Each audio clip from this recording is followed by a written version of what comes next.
je voudrais simplement regarder Dato si nous regarde pour lui dire qu'il faut faire attention. Jamais 203.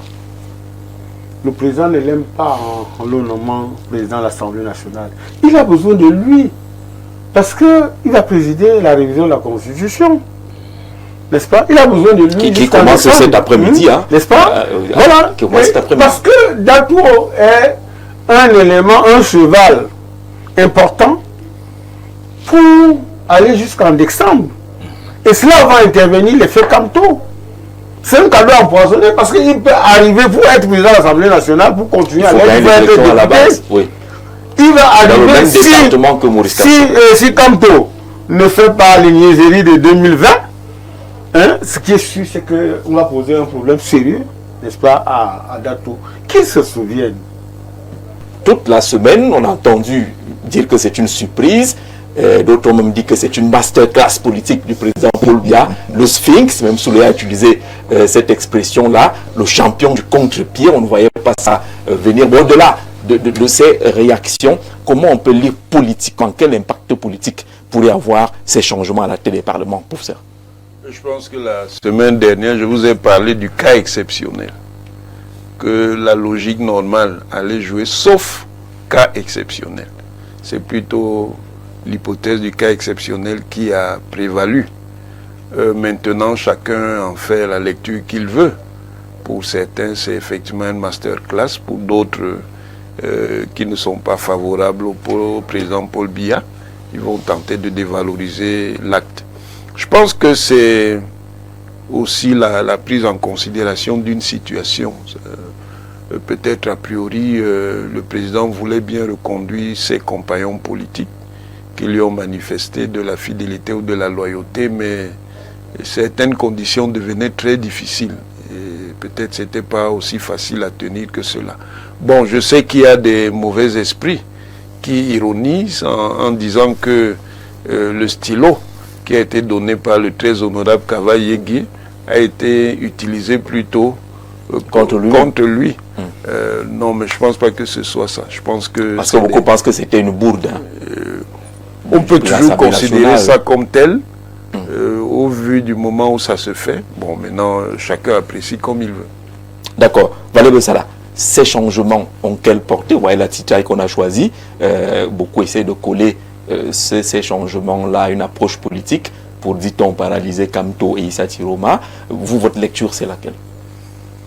Non, pour moi, je vais plutôt parler de ça en termes de leçons pour le peuple qui lésine encore, ou le peuple qui est encore dans l'attentisme en pensant qu'un sauveur viendra du ciel pour venir le libérer de ce régime nécrophage que nous avons. Je crois que ça, c'est un autre signe pour que le peuple comprenne. Il ne s'agit pas de Camto ou de Tiroma ici. Je veux juste que le peuple comprenne la première leçon de ces deux nominations, parce que c'est des prix fermés. De ces deux nominations, la première leçon, c'est que Biya est un homme qui ne comprend que par la révolte. Que par la révolte, oui, la violence. Ce qui veut dire? Vous voyez, M. Dato vient de l'Ouest. L'Ouest a vomi le président en octobre. Vomi, littéralement. Le président du Sénat, il est toujours du Nord, certes, du Septentrion, certes. Mais le Septentrion l'a aussi vomi. Les chiffres sont là. Même les propres chiffres du gouvernement ou qu'ils ont galvaudé pour dire que c'est eux qui ont gagné. Même avec ces marches. Alors vous voyez que ceux qui applaudissent tous les jours, Biyaouye, centre, sud, est, littoral de l'aîné Limbi, j'enlève le Vouri qui est cosmopolite. Ils sont où? Ils sont où? Ça c'est la première leçon, que le peuple comprenne. Que Biya ne respecte que ceux qui s'opposent à lui violemment, qui l'effraie, qui lui disent non, avec toute la verdeur de l'affaire.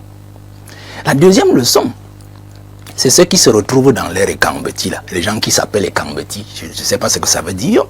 De toutes les façons, je les appelle l'air de la forêt, l'air forestière, puisqu'on a 3 ou 4 airs. Centre, sud, est. C'est eux qui ont retardé le changement. Parce qu'ils estiment qu'ils ne savent pas comment, qu'est-ce qui leur adviendrait au cas où leur frère Paul Biya ne serait plus au pouvoir. Comme si Ahidjo, lui, il était pelé du cerveau quand il a décidé en 82, le 4 novembre, de dire je suis fatigué, je pars. Lui, il était un homme du septentrion. Il a pris le pouvoir, il l'a donné à quelqu'un d'autre qui n'était pas de l'ère septentrionale, donc de l'ère des pays du sable. Alors eux, ils pensent qu'il faut continuer à soutenir un individu qui est de leur ère, malgré qu'il fasse mal, malgré qu'il plonge le pays dans la gadoue. Ils trouvent que non, il faut seulement qu'il reste là, parce qu'il est leur frère, qu'il le rapporte en bien ou en mal, peu importe pour eux, qu'il reste là. Le Cameroun peut attendre. Voilà la deuxième leçon pour ceux-là, centre, sud, est, qui pensent qu'il est bon que l'un de leurs soit toujours là, même s'il ne fout rien. La deuxième leçon. La troisième leçon que je voudrais que le peuple retienne de cette affaire de Théodore Datou à l'Assemblée nationale et de Aboubakari au Sénat, qu'ils comprennent une chose. Il n'y a que 2 tribus au Cameroun. Pour ceux qui disent le Bamileke tribalise, les petits tribalisent, les anglophones, les machins, ça n'existe pas. Il n'y a que 2 tribus au Cameroun. La tribu des gens de Paul Biya qui nous maltraitent, qui sucent le Cameroun comme des sangsues. Qu'ils soient de l'ouest, de l'extrême nord, du nord-ouest, du sud-ouest et tout, c'est les mêmes gens. C'est une seule tribu. C'est-à-dire ceux qui mangent et qui sucent le sang des Camerounais. Et la tribu de ceux qui sont sucés. C'est-à-dire le bas peuple, qui a besoin d'avoir quelque chose dans l'assiette, qui a besoin d'avoir des bonnes routes, qui a besoin du courant, de l'électricité, qui a besoin de l'eau qui coule au robinet, de l'eau propre qui coule au robinet. Vous voyez donc, quand ils se retrouvent entre eux, ils ne distinguent pas que celui-ci est de l'ouest, celui-ci est du nord-ouest, et qu'on doit l'ostraciser. Ils distinguent seulement un. Est-ce qu'il est avec nous, il fait mal comme nous? Est-ce qu'il n'est pas avec nous, et donc il nous critique? Voilà les 2 races de personnes. Voilà comment ils fonctionnent. Donc les Camerounais comprennent cela. Que quand on parle d'un pays, il faut nous éviter les affaires de ils sont bamileke, ils sont anglophones, ils sont ceci, ils sont cela. Maintenant, l'autre élément, le 4e élément que je voudrais que le peuple observe dans cette affaire, c'est que nous sommes dans un jeu de chaises. Un jeu de chaises que le président a bien voulu jouer. Et je crois que le peuple doit comprendre que le président ne tient plus rien.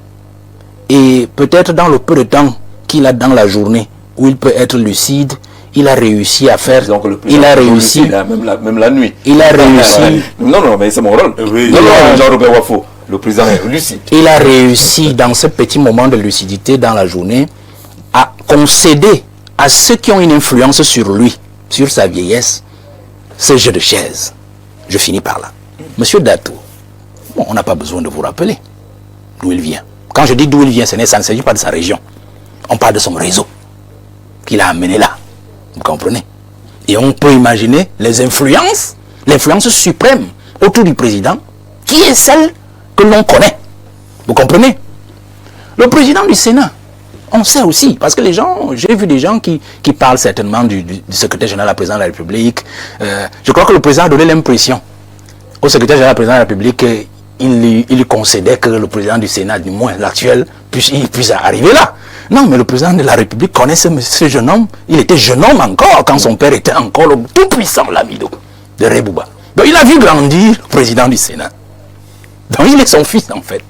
Vous comprenez? Vous voyez ce que je veux dire? Donc le président joue sur des paliers. Il sait qu'il ne contrôle plus le personnel politique. Comment faire donc pour contrôler dans sa vieillesse et dans son, dans son incapacité physique, ce personnel-là? Il utilise plutôt ses collaborateurs proches pour piper des personnels qui valent la peine et s'assurer que lorsque ça flanchera, il saisira ses collaborateurs qui saisiront cela pour pouvoir avoir un vote. Donc nous sommes dans une affaire de tromperie où un chef de l'État n'arrive plus à diriger un pays et il dirige par procuration. Et il nous donne le résultat que nous avons.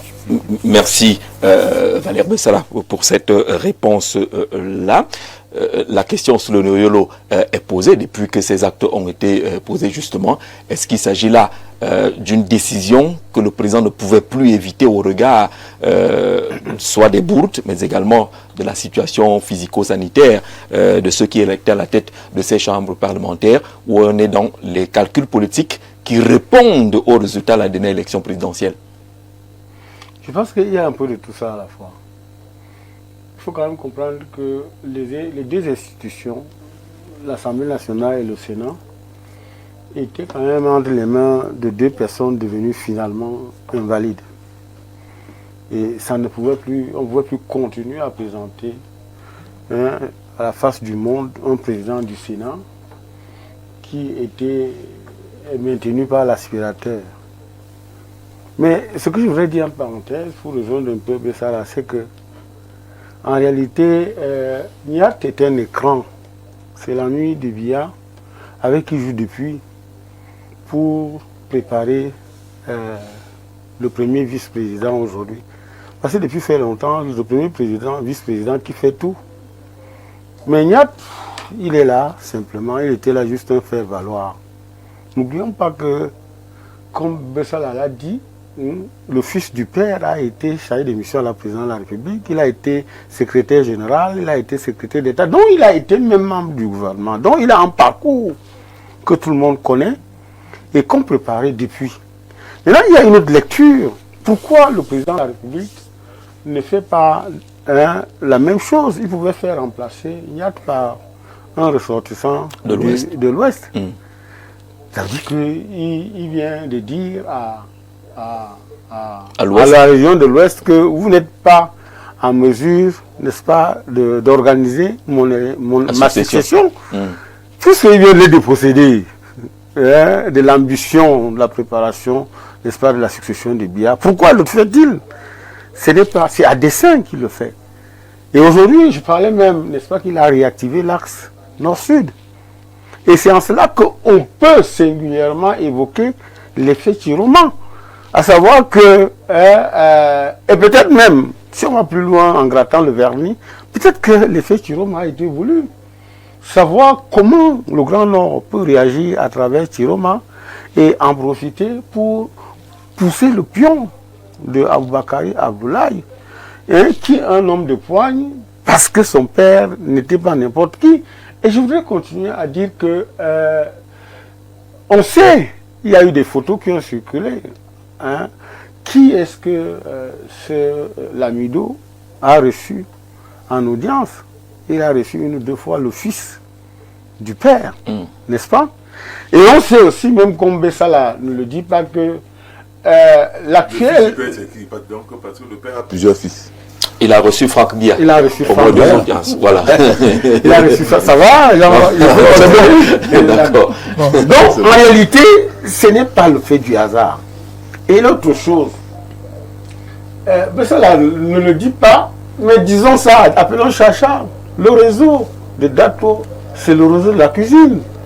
Et on sait quelle est la prééminence de la cuisine sur la gouvernance Biya aujourd'hui. Mais décidément. Plusieurs fois, on a remarqué qu'on nous a laissé entendre qu'elle n'était pas contente de certains paragraphes de gouvernement. La cuisine, c'est clair. Elle a dit, ça ne marche pas, ça ne marche pas. Et aujourd'hui, on connaît les rapports. L'Assemblée nationale paraît que c'est son ami personnel. Mais sauf que son ami a laissé qu'on l'atomise. Son ami personnel a laissé que le président l'atomise. Donc, c'est des amitiés farfelues, peut-être autoproclamées. Mais ce que je voulais dire, c'est que quand on connaît un peu aujourd'hui l'amitié solide entre la cuisine et la dame de l'ADG, qui est aujourd'hui la personnalité puissante de la SNH, on comprend que c'est les mêmes figures, c'est les mêmes choses. Donc, que Biya, l'humiliation est dans l'ADN de Biya. En 1992, lorsque on brutalise Folketchang Lawrence, que Kavaï se souvienne. Parce que Folketchang Lawrence, on lui souffle qu'il ne faut pas aller avec la voiture du PAN, avec le chauffeur du PAN, avec tant du PAN. Il dit non, j'ai confiance au président. Jusqu'au moment où, quand arrivent les élections, on dit président de l'Assemblée nationale, Folketchang Lawrence attend, mais il se rend compte qu'on a déposé la candidature de Kavaï. Et quand il voit Kavaï taper la gandola à gauche, à droite, il sort un discours. Folketchang Lawrence se rend compte qu'il a été piégé. Et c'est important l'histoire. Cette humiliation est importante parce que lorsque Folketchang Lawrence sort de l'hémicycle, il n'a pas de voiture, il n'a pas de chauffeur, il n'a pas de garde du corps. 6 mois après, il meurt. Kavaï a duré que 34 ans. Il était loin de penser que le président pouvait le faire sauter, n'est-ce pas, sur l'échéance d'un mégot de mandat, parce que c'est un mégot de mandat. Donc, d'autres comprennent que ce qui est arrivé à Kolkatian Lawrence, ce qui est arrivé à Kavaï, ce qui est arrivé à Kavaï, va lui arriver. Il ne peut pas échapper. Le président Biya marche sur, n'est-ce pas, des pions pour atteindre ce qu'il veut atteindre. Donc forcément... D'accord, mais merci Soulé. Alors, il y a donc les réseaux, vous avez parlé tous pratiquement des réseaux qui existent. Est-ce qu'il faut fondamentalement ignorer l'effet Kamto et l'effet Tiroma au regard des dernières élections présidentielles à Bélé-Bilobé? Kamto est un épiphénomène. Vous pensez? Oui. Il n'a pas... Je ne pense pas que Biya se détermine vraiment par rapport à Kamto. D'ailleurs, pourquoi se déterminerait-il par rapport à quelqu'un qui a manœuvré pour qu'il s'éternise au pouvoir? Kamto lui a déjà rendu les services dont il avait besoin. Quand il voulait changer la constitution pour avoir l'éternité au pouvoir, il s'est servi de Kamto. Et ce que Soulé dit a une très grande part de pertinence dans ce sens que Biya montre qu'il manœuvre. Il est le chef du régime. Il fait les gens, il défait les gens, il utilise les gens quand il veut les utiliser, avec ceci de particulier que les gens répondent positivement à ce jeu-là. Quand il fallait utiliser Kavaï, Kavaï savait qu'on était en train de l'utiliser pour régler un autre compte, etc., etc. Ça marche très bien à l'intérieur du régime. Ça ne m'empêche pas de dire à M. Biya, au président Biya, vous avez bien fait, monsieur le président, de changer les deux personnalités qui étaient là. La dernière émission que nous avons faite ici, moi j'ai demandé qu'on les change, quelle que soit la confiance qu'on pouvait avoir, parce qu'on peut aussi avoir confiance en d'autres personnes. Et bien, il vient de montrer que malgré la confiance, il ne vous a pas dit qu'il est en mauvais terme avec Kavaï et Nyat. Rien ne vous dit ça. Le fait de les changer peut se justifier par le simple fait qu'ils étaient fatigués, malades. Oui. Donc, le président les a changés, il a mis de nouvelles personnes de son régime. C'est bien de changer des gens qui sont devenus invalides, qui sont devenus malades. Mais ça n'apporte rien au Cameroun. Comment ça? C'est un régime qui est en train d'organiser sa duplication. C'est de ça qu'il est question. Les ténors du régime produisent des enfants. Ces enfants-là arrivent à des postes. C'est pour que le régime puisse se reproduire. N'est-ce pas?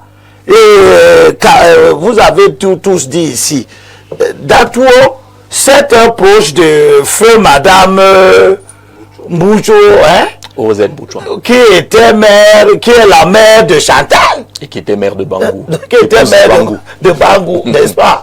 Voilà. Donc, c'est un proche de Chantal Biya.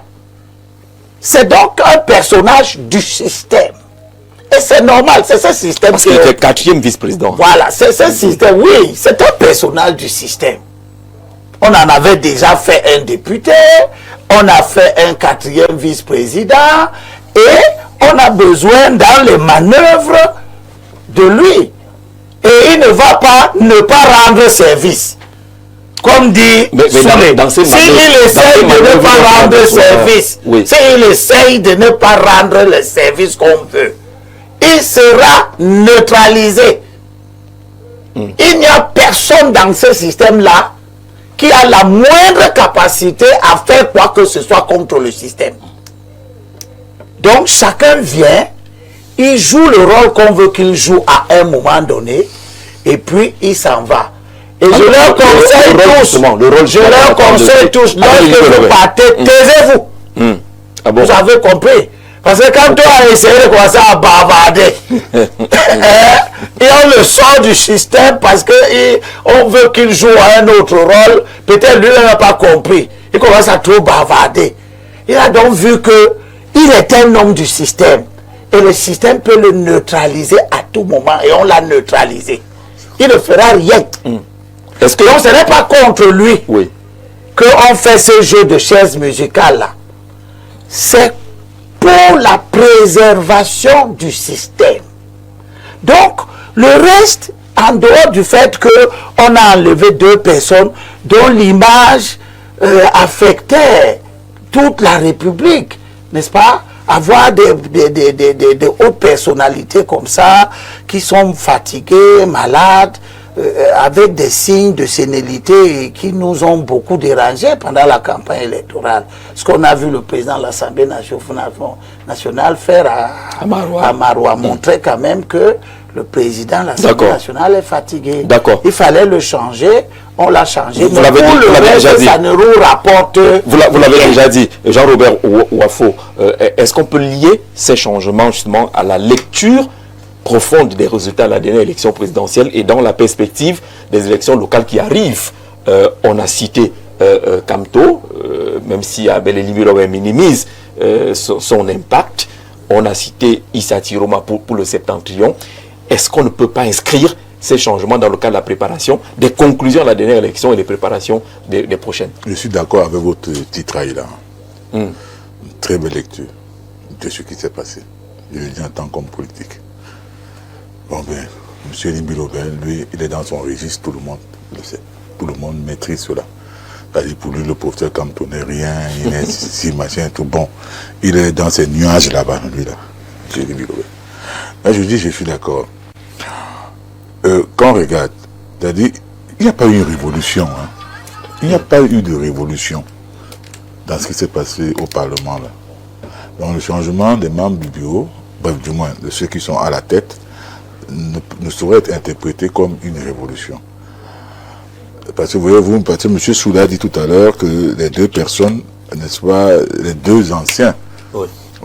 L'ancien Pan Kavaye Djibril et l'ancien président du Sénat, M. Niad Difenji, n'est-ce pas, étaient des personnes physiquement invalides. Oui, mais ce n'est pas la raison pour laquelle on les a mis de côté.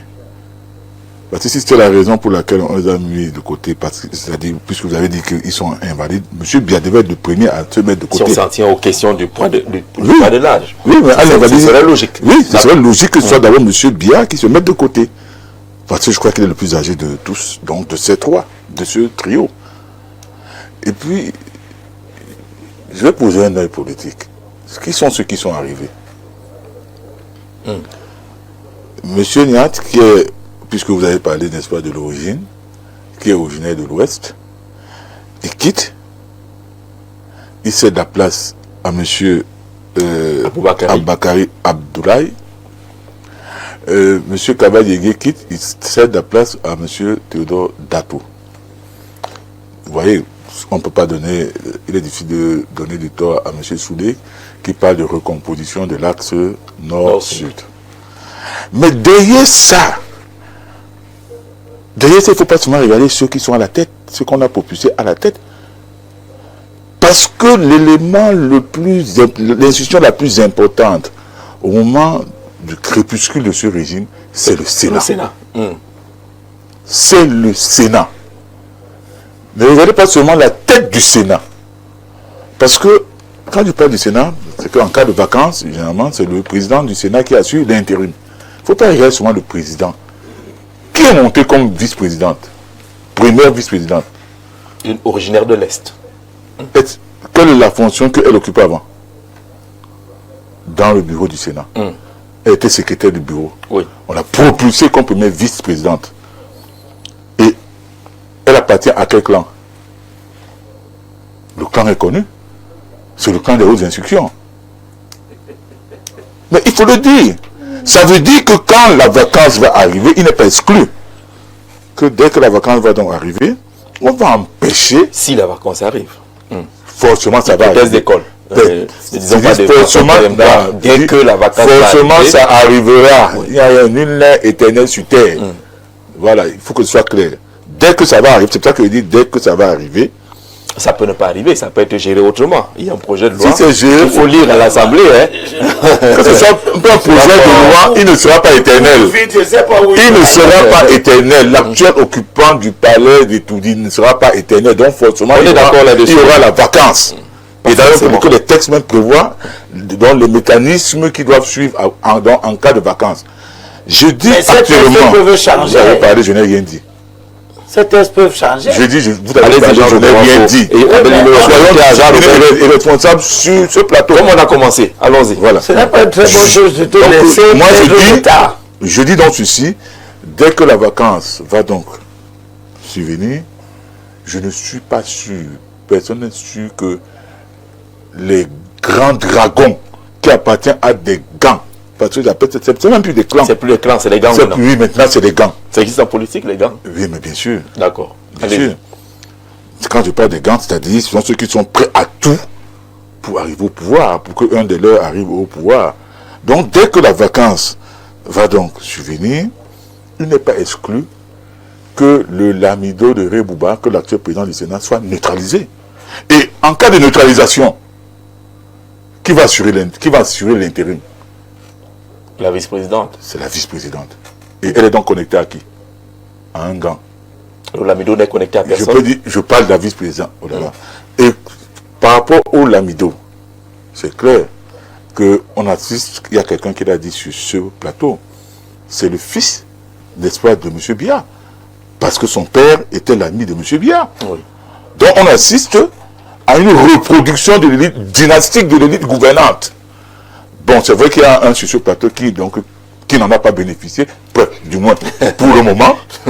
Bon, c'est vrai qu'il a été nommé pour ce vice-recteur, en espérant que, bon, on va le propulser après, je ne sais pas où c'est le ministre, mais il n'a pas bénéficié de quoi? De la reproduction. Il n'a pas encore bénéficié. Bon, le poste de vice-recteur. C'est négligeable. Non, mais il vaut mieux. C'est-à-dire qu'il a quand même des compétences qui sont donc connues. Mais il va falloir que, dans le cadre des macro-équilibres régionaux, sur fond de micro-dosage ethnique, il va falloir qu'il bataille dans le sud natal, dans son sud natal. Et il y a également des dragons là-bas, même si ce n'est pas des grands dragons. Vous suivez mon regard. Donc, je dis ce qui s'est passé là. Vous avez demandé, donc Soula a dit, c'est quand il va se raser, quand il y aura le remaniement. Mais vous comprenez très bien que on est dans une phase de transition. Maintenant que les bases ont été jetées, parce qu'il est clair que l'après Biya, celui qui va assurer l'intérim après la vacance, ce sera soit le lamido Boubakari Abdoulaye.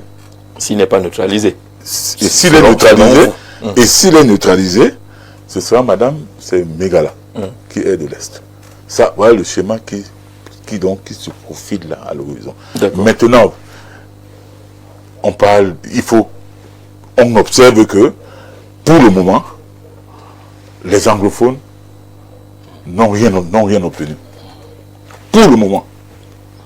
C'est la raison pour laquelle les officines, n'est-ce pas, du pouvoir laissent planer la perspective de la création d'un poste de vice-président de la République. Ils ont même, bon, j'ai lu dans les réseaux sociaux, on donne des attributions et tout. D'ailleurs, un coup qui se prépare. Et je ne suis pas sûr que, ayant déjà fait ce qu'ils ont fait là, que je ne suis pas sûr qu'ils ne sont pas en train de voir dans quelle mesure ils vont neutraliser l'actuel Premier ministre, Chief Dr. Joseph John Gauthier. Parce que on a vu que l'homme qu'on connaît comme quelqu'un de tempérance et de pondération, on l'a vu agir par rapport au dossier du port autonome.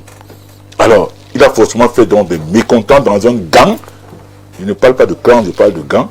Et ce gang-là va tout faire pour le neutraliser. Bon, est-ce que le président, donc, n'est-ce pas, le patron de M. Onang Guinée dans le parti, va donc se réveiller à un moment donné pour comprendre ce qui se joue autour de lui. Mais une chose est sûre, son âge, 93 ans, ne peut pas lui permettre, n'est-ce pas, d'analyser tous les dangers qui arrivent et qui viendront des gars. On va faire bref parce que ce n'est qu'une parenthèse. Alors, oui, j'ai été un peu surpris. Je ne sais pas si Wafo est naïf, n'est-ce pas, de convoquer l'âge de Biya lorsqu'on convoque les âges, alors de Cavaille et Ignat. Monsieur Biya est le marionnettiste. C'est lui qui tient les mains. N'est-ce pas? Vous connaissez pas le jeu de marionnettes? Son âge ne compte pas puisque c'est le maître du jeu. C'est lui qui a engendré tous les dragons. C'est lui qui sait comment les démanteler. C'est lui qui sait comment les atomiser. Et chacun a son agenda. Chacun a son temps. Le temps est venu. Oui, c'est pour ça que vous ne pouvez pas dire que c'est M. Biya qui doit partir parce qu'il est plus âgé que les autres. J'ai dit c'est honneur. Vous savez bien qu'avant qu'on enlève l'hypothèse de l'âge parce que lui-même il est le plus âgé. Les gens se posaient la question que entre Ignat et Biya, qui était capable, qui était à mesure d'assurer la succession de qui? Parce que Ignat était plus vieilli que M. Biya. Je vous dis que M. Biya est le marionnettiste, c'est le chef marionnettiste. D'accord. C'est lui qui fait. C'est bien pour préciser. C'est lui qui fait le monde. Et je voudrais vous dire une chose. Parce que là, il y a quand même deux postures qu'il faut observer. Il y a une posture qui peut être celle de M. Biya, à savoir confier la gestion de sa succession au Lamido de Reybouba, dont il est sûr qu'étant le fils de son ami, ça va aller. Mais sauf qu'entre-temps, il peut être bourguibaïsé, comme ça a été le cas avec Ben Ali. Ben Ali, n'est-ce pas, qui était en compétition avec les frères musulmans, et comme il avait infiltré les frères musulmans qui s'apprêtaient à prendre le pouvoir lundi, il a anticipé, il a pris vendredi, il a déclaré M.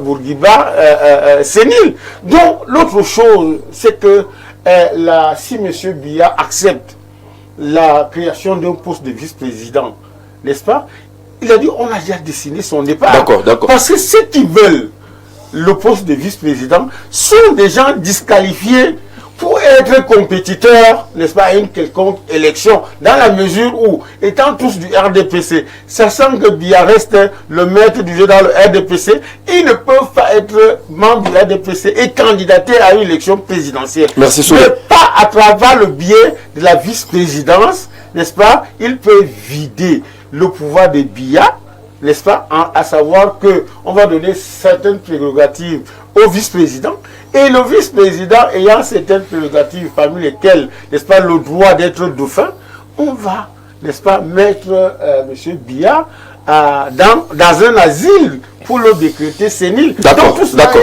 Il faut craindre. Merci pour ce jeu. On a deux parenthèses, celle du professeur et puis celle des limites. Allons-y. Professeur. Oui, bon, j'ai entendu beaucoup de choses sur les changements qui ont été faits à la tête de l'Assemblée nationale et du Sénat. Pour ce qui concerne ces changements, ce sont objectivement des actes de recomposition. Et ce sont des actes de recomposition qui sont d'abord destinés à montrer que, contrairement à ce que beaucoup disent, le président Paul Biya reste le maître du jeu politique. Et que c'est lui qui, de ce point de vue, contrôle les orientations dominantes du système gouvernant en la matière. Ceux qui ont été choisis ne viennent pas du néant. Ce sont d'abord des personnalités qui ont déjà un certain vécu et un certain parcours dans la machine politique gouvernante.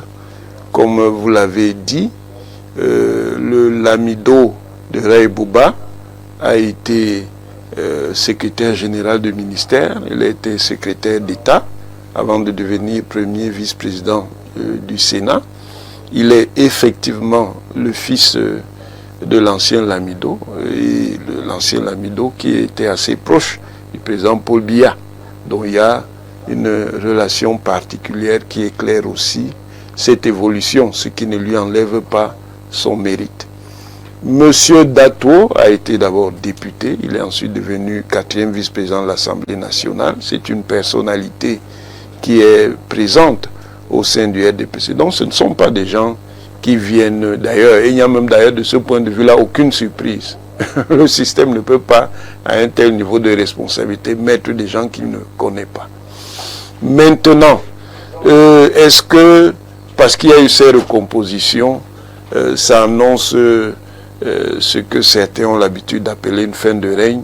Je ne pense pas. Je ne pense pas. Ce n'est pas dans cette perspective que les choses sont élaborés. Moi, je pense que c'est d'abord pour montrer que le président Paul Biya, même s'il a un grand âge, reste le maître de la situation. Et cette démarche va se prolonger dans les autres actes qui seront pris.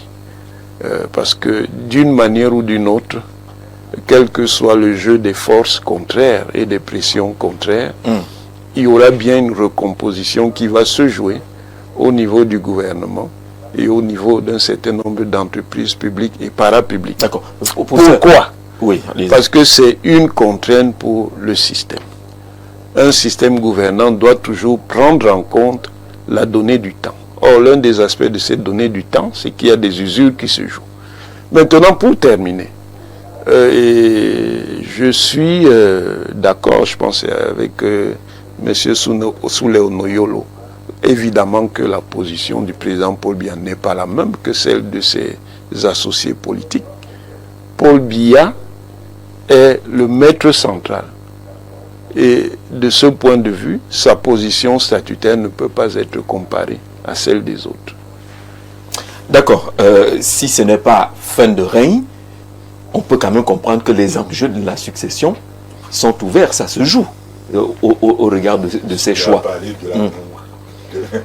De la bourguibalisation. Il y a quand même là les enjeux de la succession. Je pense que c'est très, très, très puéril. Premièrement, de penser que si j'ai 93 ans, je suis plus invalide que quelqu'un qui a 90 ou 88. Je peux avoir 93 à être plus valide que quelqu'un. C'est une affaire de santé. D'accord. Les gens n'ont pas les mêmes. Donc, mais 93 ans, quand même, c'est à prendre en considération. Je dis que quelqu'un qui a 93 ans peut être plus en meilleure santé que quelqu'un qui a 40 ans. C'est le cas. N'est-ce pas? Voilà. Monsieur Biya est plus âgé que Kavaï, mais tout le monde a vu que Monsieur Biya est en meilleure santé que Kavaï. Quand on a vu le meeting de Garoua, c'est moi qui parle. Le meeting de Maroua. Tu as fini d'être très civilisé, maintenant tu deviens sauvage. Le meeting, non, on n'utilisera pas les mots comme ça. Tout le monde a vu le meeting de Maroua. Tout le monde a vu que le président de l'Assemblée nationale n'est plus en bon état physique. Mais tout le monde a également vu que le président... Mais tout le monde a vu que le président final de Coupe du Cameroun, qui ne peut plus aller au sacre de promotion de l'ENIA. Qui t'a dit qu'il ne peut pas? Il n'y était pas. S'il délègue le là, ça veut dire qu'il ne peut pas. Et si tu le vois demain, tu vas dire qu'il est redevenu capable. En tout cas, il n'était pas là hier. Mais il n'était pas là hier, il n'était pas là. Il peut dire que mais c'est aujourd'hui qu'il ne préside pas le Conseil des ministres. Et ça vaut une excuse. Ça fait plus de 10 ans qu'il ne préside pas le Conseil des ministres. Ça vaut une excuse, c'est ça? Je ne suis pas en train de l'excuser, je suis en train de dire que des arguments que j'entends là sont trop spéciaux. Votre cas du RDPC une fois. Vous comprenez? Les arguments que j'entends, à trop vouloir montrer qu'on peut faire des analyses, on se permet... D'accord, mais est-ce qu'on est quand même d'accord que je vais dire quelque chose d'essentiel. Allez-y, laissez-nous ça. Il n'y a pas de succession. Il n'y a pas de succession comment? Qui t'a dit que le président pense qu'il ne sera plus là? Il ne sera pas éternel en même temps. Et alors, il peut ne pas préparer sa succession. Au frère mort au pouvoir, il n'a pas préparé une succession. Vous pensez? Tu crois qu'il avait préparé une? S'en va sans préparer. Tu crois qu'il en avait préparé une? Au moins, on a quand même une succession. Non, est-ce qu'on fait pour mais tu vois très bien que le président Bédié a connu un certain nombre de problèmes qui montrent que le système n'était pas préparé. Donc je veux dire que nous sommes dans une phase où le président est à la manœuvre. D'accord? Vous-même vous annoncez qu'il y a une éventualité de révision de la Constitution. Oui. Les gens, au lieu d'attendre cette révision pour voir qu'est-ce qu'elle va donner, ils entrent dans la boule de cristal. C'est des analyses. Ils entrent dans une boule de cristal. Quelle analyse tu viens de faire là? Tu viens de blablater, tu n'as fait aucune analyse. Le président peut avoir mis M. Aboubakari au Sénat et prendre la succession, la mettre au premier ministère. C'est faux? Il ne peut pas le faire. C'est possible. La succession, Aïdjo avait mis la succession à l'Assemblée nationale. Quand personne ne l'attendait, il a pris ça, il a envoyé ça au Premier ministère. Dans l'état actuel des choses, je t'ajoute encore autre chose. Je t'ajoute encore autre chose. Oui.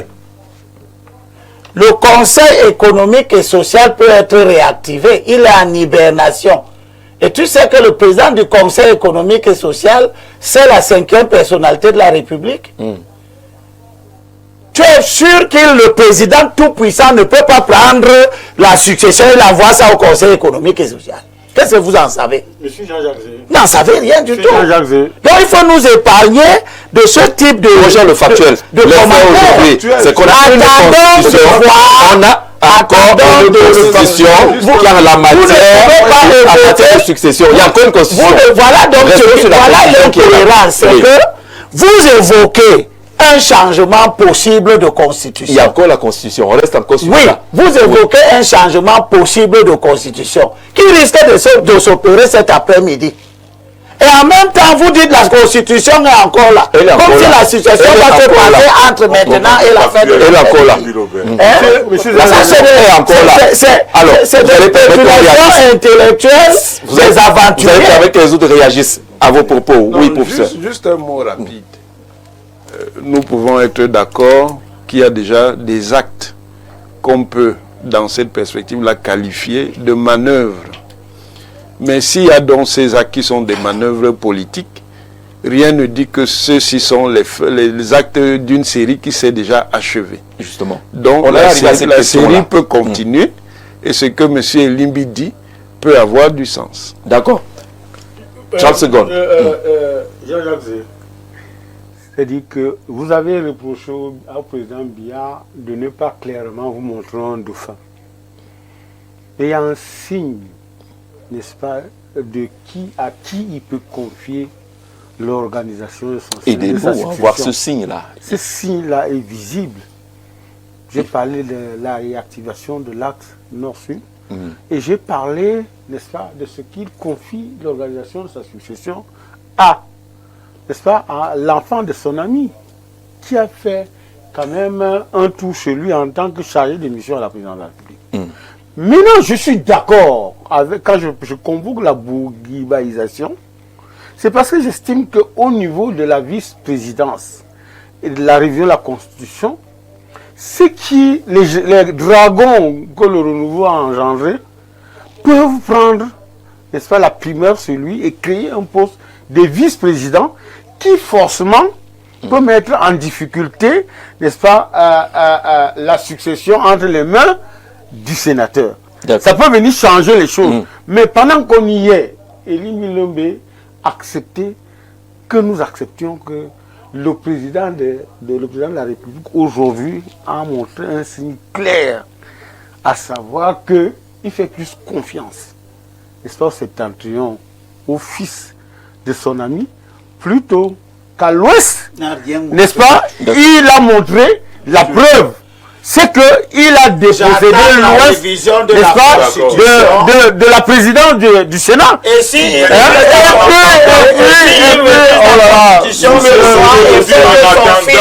fait de son fils le vice-président, qu'est-ce que vous allez dire? D'accord, on est tous d'accord. Soulé, c'était 45 secondes. Monsieur Elimbi Lombe, le président Aïdjo, vous l'avez dit. Oui.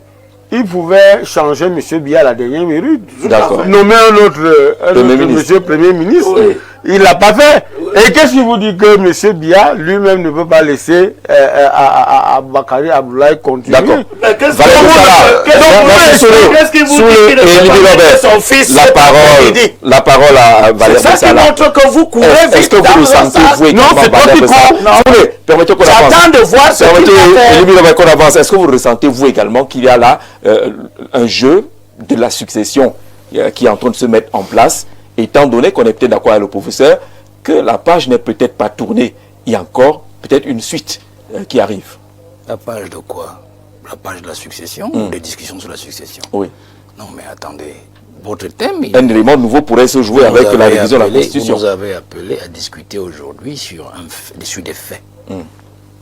Et les faits c'est que nous avons un nouveau président de l'Assemblée nationale qui est originaire d'une ère sociologique et un président du Sénat qui est originaire d'une ère sociologique. C'est pas négligeable. Et donc, ce sont ces faits que nous discutons aujourd'hui. D'accord. Donc, on n'est pas là pour... Mais la succession peut se construire et sur ses choix et sur ses œuvres. Et ces faits habitent la Constitution du 18 janvier 1996, oui, modifiée le 14 avril 2008. Donc, c'est sur cela aujourd'hui, jusqu'à ce qu'il modifie la Constitution, je ne sais pas, à la sortie de cette émission, nous travaillons avec les faits et les effets que nous avons aujourd'hui. Aujourd'hui, d'accord. Voilà. Alors, quand vous parlez,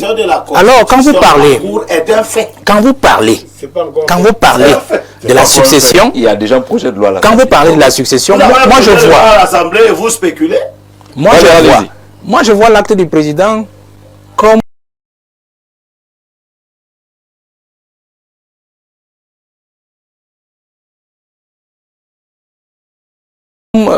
une légalisation, un ordonnancement. Dans l'affaire Martinez-Zogo, on a vu des gangs, c'est des gangs qui se sont opposés.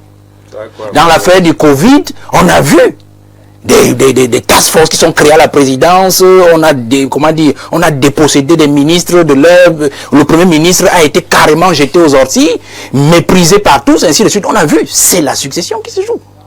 On parle de la première dame et de son ami de la SNH qui n'est rien du tout à la SNH, qui gère le pétrole camerounais, qui crée des sociétés à Kribi, qui monte des choses dans le pays. Mais c'est la succession qui se joue.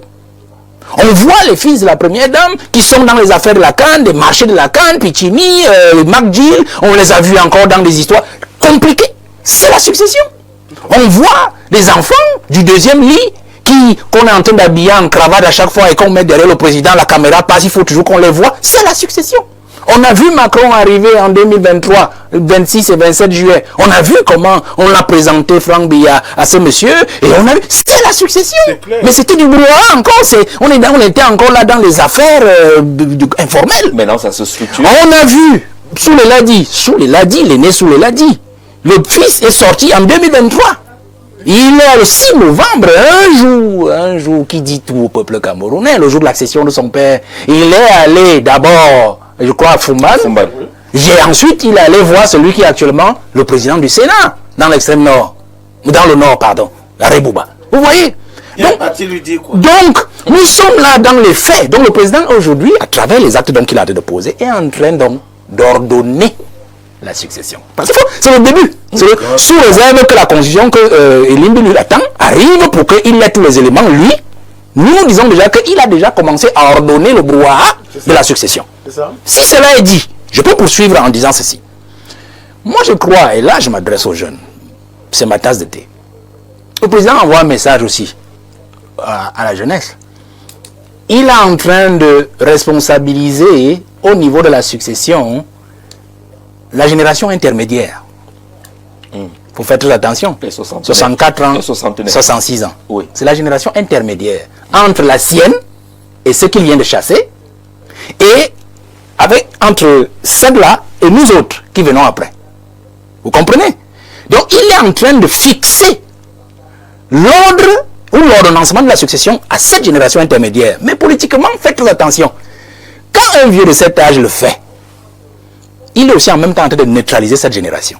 Faisons très attention. Nous savons que sa génération, à lui, il est en train de la balayer. Dès qu'il part, elle est finie. C'est fini. Je ne sais pas ce que Laurent Esso ou Kavaï viendront encore dire quand Paul Biya aura disparu. Vraiment, c'est sa génération. Il est en train de partir avec eux. Voilà. Maintenant, en mettant cela, à ce niveau-là, il est en train de les neutraliser. Parce qu'en fait, c'est eux qui doivent organiser la succession. De deux choses l'une. Soit ils seront partisans, et voudront que ceux de leur génération, c'est-à-dire cette génération intermédiaire, puissent accéder au pouvoir, ou alors tout simplement ils se diront quelle est la consigne du vieux. Quelle génération le vieux veut avoir au pouvoir. Et là, ils seront aux ordres. Ça, c'est la première chose que je voudrais que la jeunesse comprenne de cette affaire. La deuxième chose que moi je voudrais que la jeunesse comprenne, c'est que ne soyons pas naïfs. Tout ce qui se passe à l'Assemblée nationale, parce que les gens ont l'impression que non, on a dépossédé l'Ouest de quelque chose. Oh que non. Oh que non, je suis désolé.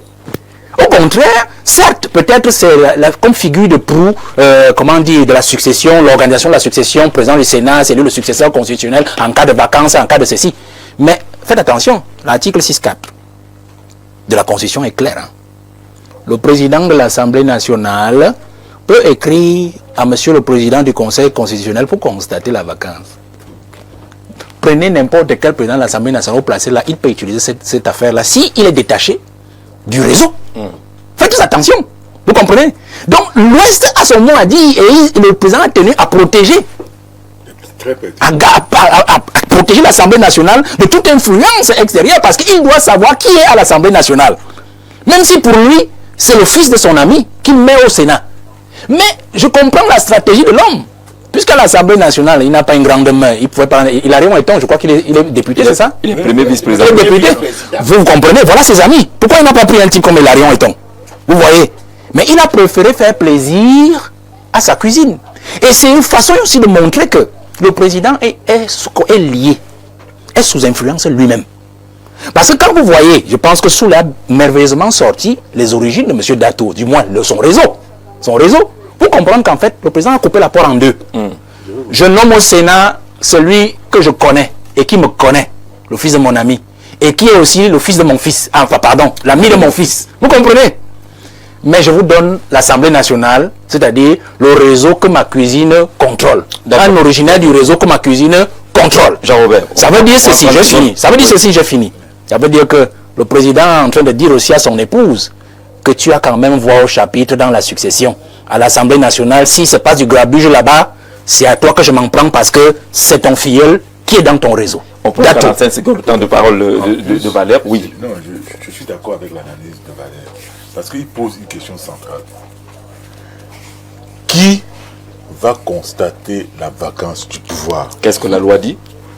Mais, il dit bien que c'est le président de l'Assemblée nationale, l'article 6.4, l'aîné à la Constitution, qui met au Conseil constitutionnel, n'est-ce pas, qui transmet au Conseil constitutionnel la vacance du pouvoir. Et c'est une question extrêmement délicate. Je vous ai dit que parmi les clans, il y a des gangs. Ça va d'abord se jouer là-bas. Et je remercie Valère Bessala d'avoir ressorti cela. Donc, parce que j'ai failli oublier ça tout à l'heure. C'est un élément central. Qui va constater? Monsieur Chanchazé, qui va constater? Et qui va écrire? D'accord. On sait bien, c'est-à-dire qu'on a vu des présidents africains, c'est-à-dire les rumeurs ont couru que ils étaient décédés. C'est un mois après que, bon, on a officialisé cela. Nous voyons un peu dans ce que M. Valère, je souscris à ce que M. Valère Bessal a dit, c'est le grand soir qui se joue. D'accord. Qui se joue. On lit un peu la Constitution, c'est ça? Oui. Pour dire que les gens qui sont en train de parler se sont trompés. Voilà. Article 6.4. En cas de vacance de la présidence de la République pour cause de décès, de démission ou d'empêchement définitif constaté par le Conseil constitutionnel. On n'a pas dit que le président de l'Assemblée écrit. Constaté par le Conseil constitutionnel. Le scrutin pour l'élection du nouveau président. Qui c'est le Conseil constitutionnel? Ouais, tais-toi! Laisse-le.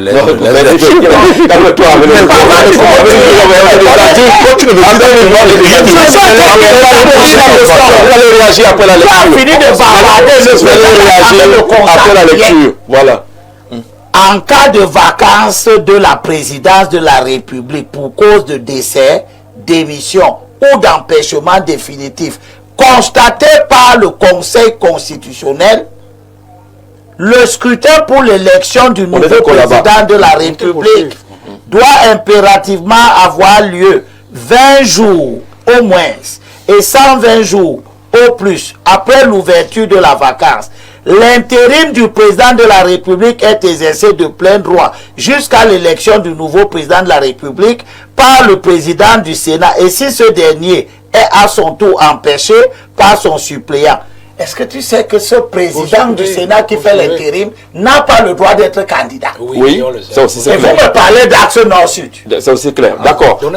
Professeur, vous voulez prendre la Constitution? Peut-être qu'il y a un détail qu'on n'a pas. D'accord. Comment vous pouvez dire qu'on parle d'Axe Nord-Sud pour un président du Sénat qui lui ne doit pas être président? La question est justement celle-là. On a entendu Soule, on a lu d'ailleurs les publications qu'il a faites pour dire que le président Biya a retiré la succession de l'Ouest pour l'envoyer le au Nord qui par ce jeu de chaises qu'on a vu de ce côté-là. Est-ce que c'est des éléments qui tiennent, qui peuvent se lire dans le cadre d'une succession? Ce sont des lectures spontanées et donc simplistes. Les choses sont un peu plus complexes que ça. Les règles constitutionnelles en la matière ne sont pas écrites avec un fond régionaliste. Les règles sont écrites de manière institutionnelle. Maintenant, le jeu politique va au-delà des éléments institutionnels et peut s'appuyer sur des éléments qui en réalité sont purement contingents, c'est-à-dire accessoirement l'origine des personnalités qui incarnent telle ou telle institution à tel ou tel autre moment de la vie politique et de la vie des institutions.